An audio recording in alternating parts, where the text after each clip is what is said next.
So not only will this toughen up the transplants, but it also help these plants kind of stand more upright. Some of them. What's up, Lazy Dog fam? Hope all y'all are having a wonderful day. It is Friday, October 6th here in South Georgia. On today's video, we need to give our onions in the greenhouse here behind me a little haircut. So I'm going to show you how we do that, tell you why we do it, and then we need to continue along with our fall planting, get some of these beautiful broccoli and cauliflower transplants in the ground. So we'll start out with our short day onions here, which are looking great. Got really good germination on all the varieties we planted.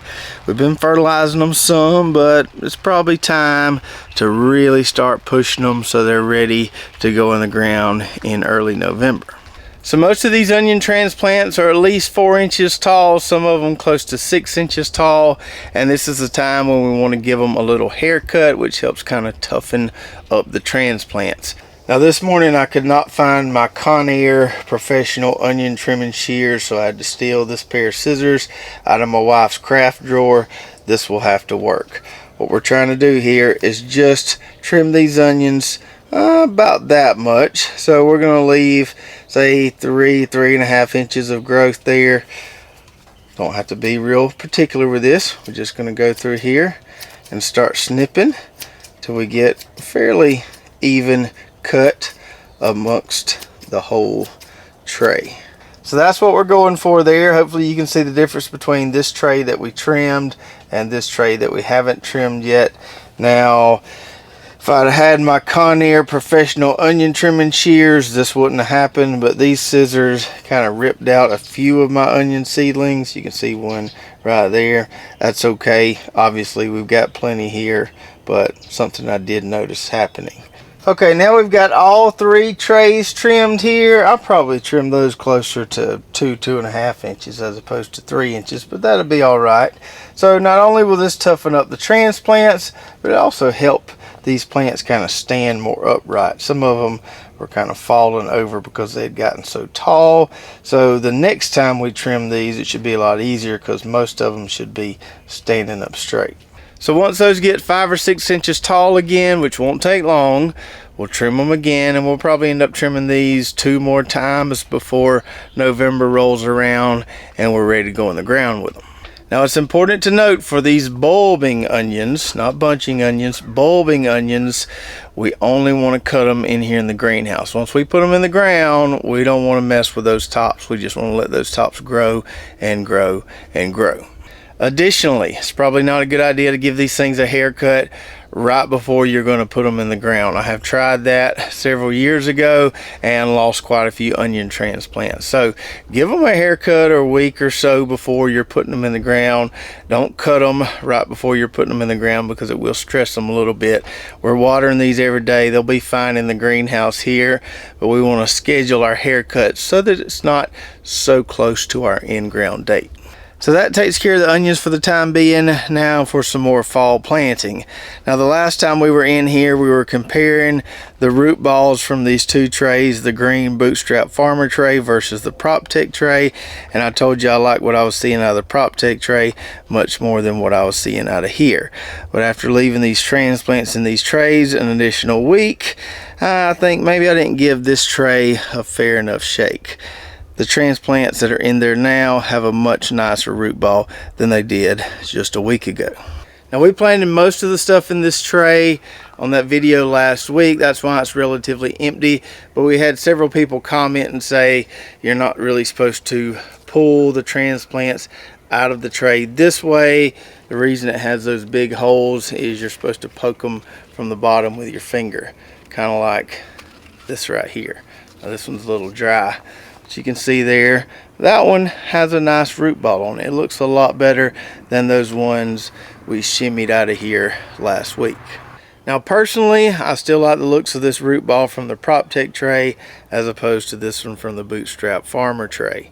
I like the way those little ribs train the roots to grow down there, and it seems like we get faster root ball development in the PropTech tray with that training system as opposed to that square cell in the Bootstrap Farmer tray without the training system. both of these plants would grow just fine and give you some great groceries. Very minute differences there. Just seems to take a little longer to get a nice root ball in the bootstrap tray. Alright, so now over here in the dream garden, let's check on the stuff we put in the ground a week ago, and then we'll get some broccoli and cauliflower planted.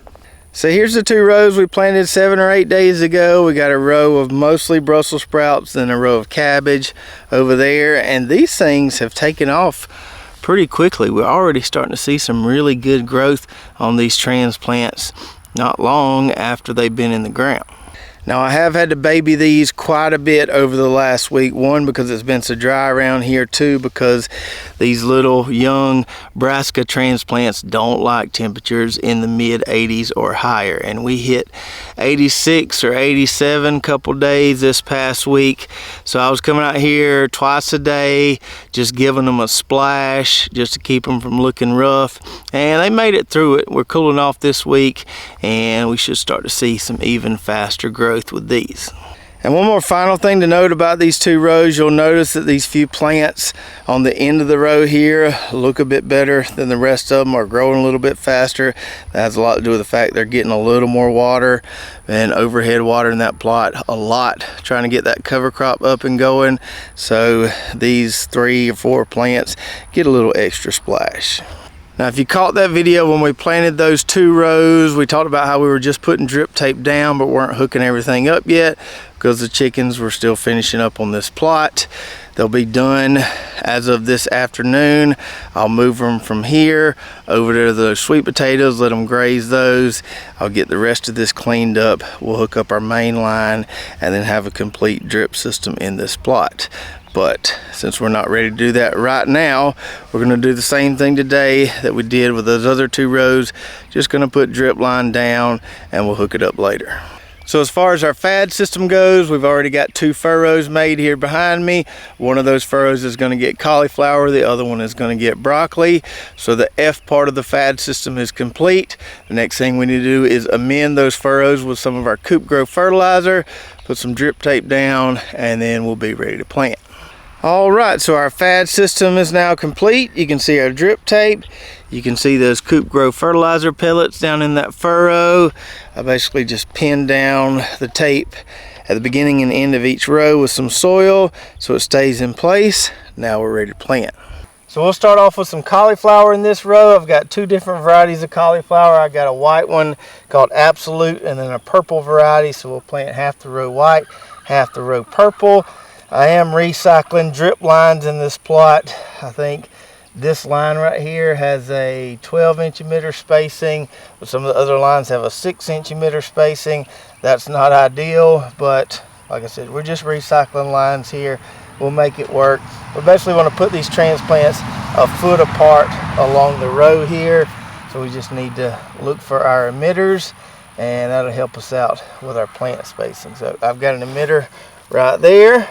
Go ahead and stick a white cauliflower transplant in the ground, and then we'll grab another one here, find a good one.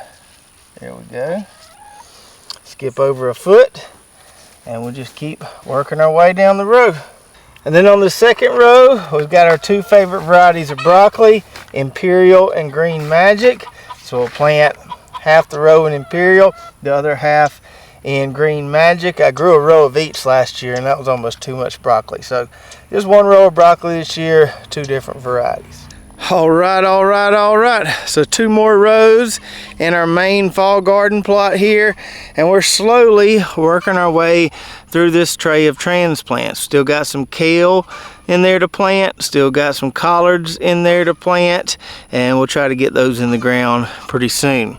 Girls over there have been talking to me a lot while I've been out here planting. I don't speak chicken fluently, but I believe they're saying sweet taters. Now when it comes to broccoli and cauliflower, you gotta feed them more than you think. Not as much as say cabbage or Brussels sprouts, but you gotta feed them pretty well to get nice big heads. So think about it like this. To get a big head of broccoli, you need to grow a big plant. So you need to make sure you feed them well. If your soil's deficient, you're going to have to add some stuff. Maybe you've got healthy soil and don't have to add a whole lot. But the goal is to grow a nice big broccoli or cauliflower plant. That's going to give you a nice big head. So I hope you enjoyed the video today. Be sure to check out our affiliate links and coupon codes in the description below, and also go check out our website, lazydogfarm.com, where you can find that coop grow fertilizer, and we still do have a few of those short day onion seeds left.